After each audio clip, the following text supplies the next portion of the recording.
tough over Zoom to get shitty jokes across because you get.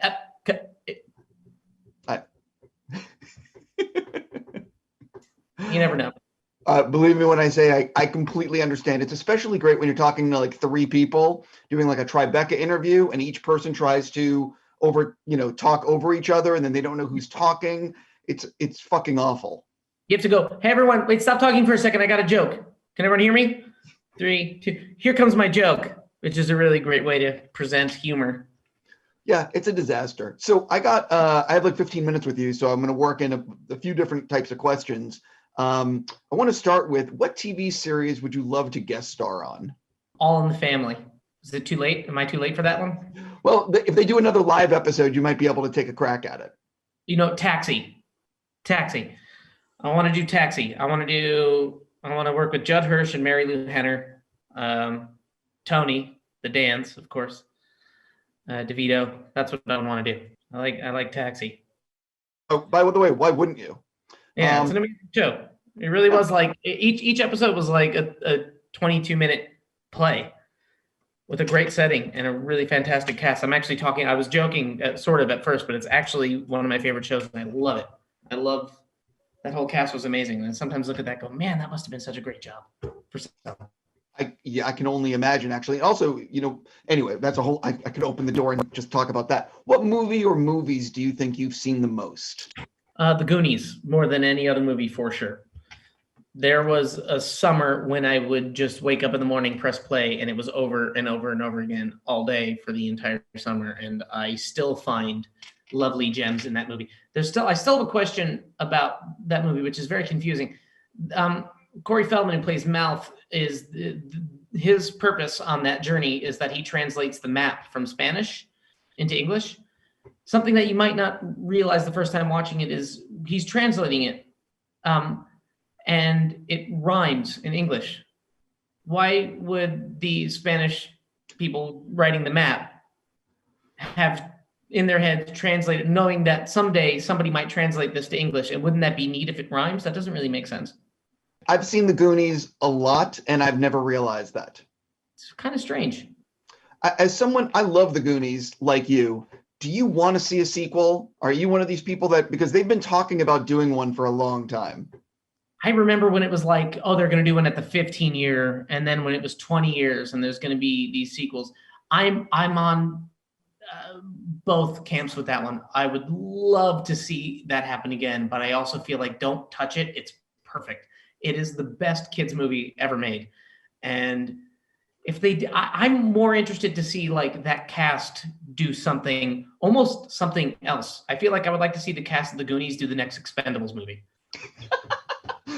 Sure. That's not what I was expecting, but sure. Kind of the next Ocean's movie. Is that better? No, I mean, I get what you're saying. I will say I love that movie. That movie means a lot to me. And if they do a sequel, they better do it right. But no matter how right they get it's never going to live up to what we feel like. Looking back at that 1985 movie, it was just perfect. And then what are you going to do? You can do another Goonies with another set of brilliant kid actors, or you're going to do something else with the cast? Are you going to do sort of a half and half? Are they the parents now? See, that's the thing. I think it would have to be they're the parents, their kids have to go on a mission, and the parents are relegated to like being the C storyline or the B storyline. I mean, listen, I could talk about the Goonies nonstop. I have a lot of thoughts. They need to be the parents, like they're parenting because they want to keep their kids safe. They're trying to be good parents, but maybe they have to realize that it's not their time. Yes. It's their time. It's their time down there. Yes, exactly. I don't know. But right, so moving on to something else. Again, I could talk about the Goonies nonstop. I love Scott Pilgrim versus the World. Just love. And it just came back. Edgar's been doing like these Dolby screenings, which listen, anything to talk about Scott Pilgrim is a great thing. So what do you remember about making the film? And what can you share that you remember about working with Edgar and the rest of the cast? It was great. I kind of got away with murder on that one because I think it was like a 7, 8, possibly 9-month long shoot. I was there for the first 3 months when everyone was just like super excited, and then I was out. I was also the only main cast member that didn't have to learn an instrument or do any fight choreography training whatsoever. So they would have to get up at 4 a.m. to do fight training and then like play their instruments and then show up and do a 12-hour day of shooting. And then I would just like sleep in, go out, go to a bar. It was nice. And I joined like last second, and man, I'm really glad I did. I made a lot of friends on that one, and I really love the project. Edgar is really fascinating. And I just talked about this a couple of minutes ago with someone else, but like he had the entire movie in his head. It wasn't exactly, storyboarded. It was in his noggin, and it was already done. Like he had the music cues, he had the edits, he had exactly the way the character was to turn their head when they say their line. Like he had it. He just had to go through the tedious motions of actually filming it. No, I actually think he loves it. He loves making. He was so excited, and he was like a little kid making like at play the whole time. So his energy was really was great for everyone to work off of. I had the freedom to sort of be a little more loose with it. So again, I got away with murder, and I had the most fun playing that character. Yeah, I've watched that film an ungodly amount of times. Just a lot. So jumping into why I actually get to talk to you today. First, congratulations on the movie. The movie is so good. What is it like finding out that Soderbergh wants you to be in his movie? Yeah, that's pretty cool. The end. No, yeah, that's no. But to me, what's funny is I don't like work that way. I don't go, I know his work and I admire his work, but I don't, I don't know. I just don't try to get into a film that a filmmaker that I admire is making. It needs to fit. And I thought that I could play this character, and I really liked the script. I thought I might have to audition. The fact that I didn't was pretty swell. I don't know if he knew that. If he said, you have to audition, I could have, and maybe he would have hired somebody else. But I'm into place in a really lovely way. Isn't that pretty swell? But do you know what I mean? Like, because I think some people go like, oh, I really want to work with so-and-so, and I don't care what it is. Sure, absolutely. And I don't have that. I was like, it needs to be something that I feel like I can do. And then if it happens to be with somebody that I really admire, I think that's pretty great. Same with like actors signing on. It's like in this one in particular, started seeing a great cast signing on, and I thought, well, that's a bonus to something that I already said I wanted to do. Like, that's great. Yeah, completely. Listen, I love learning about the behind the scenes of the making of a movie. What do you think might surprise people to learn about making a Soderbergh movie? Might surprise people. I don't know what sort of expectations people have. To me, it was very like handmade and a little more on the spot than I would have thought. It was like we have a script that we all really like and trust, and then there was just sort of a lot of trust going on between people that had more or less just met each other, and the actors would very quickly rehearse. If there was an issue, it would be talked about briefly. We'd come up with a quick solution. Steven would say, hand me a camera. He would shoot it fast, like 1-2 takes here, move around. But I swear, within an hour, a scene is done. And then our days would be short. I don't know if that was for COVID or because of the way Steven wanted to shoot, but we would shoot very short days. And then he would spend the second half of that day editing the movie. So by the time I left, he showed me a really good chunk of the movie already cut together. So I already had a sense of what we were doing, which is fascinating. And I love that because, it's very different from the way, as I talked about, the way Edgar Wright works. Very, very different. Both a lot of fun because both involve a lot of trust in someone's vision. In the case of like Edgar, it's a very specific vision that he wants this movie to look like this, and you have to give yourself over to that, and that's pretty great. And then in the case of Steven, it's, I want all of us to make this movie, and we kind of lean on each other and trust each other, knowing that he's sort of captaining the ship in a way that we all trust, which is fun too. It's very interesting because I was talking to Dawn and Benicio yesterday about how Steven works incredibly fast, And, you know, like as you said, like an hour, 2 hours, you're done with the scene. And then you have someone like David Fincher who does so many takes, but the both end results with both filmmakers are fantastic movies. People have different processes, and it, like, I think, like, the reason I brought up those two extremes is they can both be great if you give yourself over to it. There shouldn't be one way in which you work because everybody works so differently. And I think it's really great to just sort of give yourself over to the process. You just gotta, I've been fortunate enough to work with directors that actually have talent and vision, and I can go, I trust you.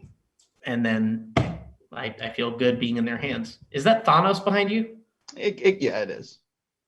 Cool. Yeah, there's a lot of stuff there. It's all distractions from this. Right. Yeah, this isn't so bad either. You know. I mean, I think the toys are a little bit better. I mean, I have notes, but I'll email them to you later about how you can. You know. I appreciate that. Please let me know. Anything that can be done to improve will be a benefit. Listen, Okay. I love this. Is this Rodney Dangerfield on your shirt? It is, yeah.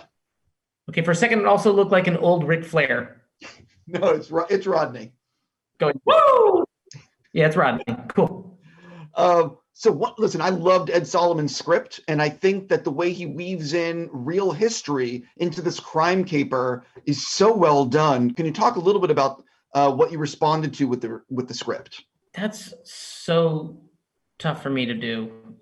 I brought this up a couple of times, but today in this little press junket thing. But I feel like whenever something doesn't work, I have all the words for why it doesn't work. And when something clicks or works, my brain doesn't why. It just goes, yeah, I like it. I want to do it. So in terms of what drew, I felt like I could play this part, and I really liked it. I can't really give you insight into why. Like, I'm not a writer. I couldn't buy what he did when he put it together that made it work so well and made it such a breeze to read and kept me engaged the entire time. I'm almost out of time, and as a huge fan of Succession, I definitely want to ask you, are you in Italy for vacation or for Succession? For Succession, we're shooting the scene right before Thanos goes like this, and Tom Wanskans turns to ash, and most of the Roy family does except for Roman, and so I'm the only one signed on for season 4 as far as I know. I have to head Waystar when half the population has turned to dust, but it's fine. That's a great answer. Being serious, what can you, for fans of the series, are you almost done filming? What can you tease about the season? Probably nothing. We're about to shoot the last 2 episodes out here, and I don't think I can tell you anything. I don't even know when the air date is. I know like a projected goal, but nobody really knows any of that stuff. We don't really get like our episodes until we start shooting them, so we don't often know. So I know. I remember at the beginning of this interview, I said, what TV series would you like to guest star on? So when I ask actors this, I speak to a lot of actors. I think like 90% of people say Succession. So Nice. what is it about these terrible, flawed, rich people that makes them so engrossing? And does it bring you joy to know that everyone wants to work with the Roy family? That's pretty cool. I'll tell you, it's even when we were shooting it, I remember thinking, yeah, it's great material. I love playing this character, but why is anyone going to want to watch this show? Why is anyone going to want to get engaged in these characters? And I still felt that way for the first few episodes that we started shooting in the first season. And somewhere around shooting episode 5 or 6, I remember coming home and saying to my wife, I was like, I think we might have something here. She's like, really? I was like, I don't know why, but I really care to see what happens to these people. And I still haven't figured out why that is. And I'm a fan of the show. So I watch it. Like when we get scripts, I'm a fan. I'm excited to see what's going to happen with them. I don't know why that is and where that comes from. But in terms of very cool, but also it's a dream for us as actors working on it. We show up, we're getting the most brilliant material to work with. Just these scripts are great. And we get there on the day, and it's very similar to how we did No Sudden Move, in that it's made. We have half a day to make the scene work. This room is a quarter of the size we thought it was going to be. Go. And sometimes there's problems and we don't have it and we have to ask props, and then they come up with a solution, and the writers have pages of like alt lines or ways that we can fix it, and you're on the spot and you just throw things at each other. And we do whole takes. We'll do those long scenes that are sometimes like 8, 9, 10 minutes long. We do them all in one go, like we would a play, and we often don't know where the camera is. So everyone's on. There's no like coverage. There's no like over the shoulder setup shot. There's everyone is doing the scene. Cameras are catching bits wherever they're catching it. It's just, it's freedom. And they're not on my ass about continuity and stuff like that either. So you can just sort of be free to keep exploring what the character's doing and how they're interacting with each other. And the camera department too have the same kind of freedom. The camera operators move sort of freely and all work together, and we find what the scene's about while we're in it. So it's a drink. Yeah, listen. For an actor. I don't know how much of that I got cut out. A little bit. My Wi-Fi is terrible. So yeah, I have noticed it goes in and out. Listen, I got to stop there. I'm just going to say, enjoy being in Italy. Thank you so much for your time, and congrats on No Sudden Move. It's fantastic. Goonies never say die.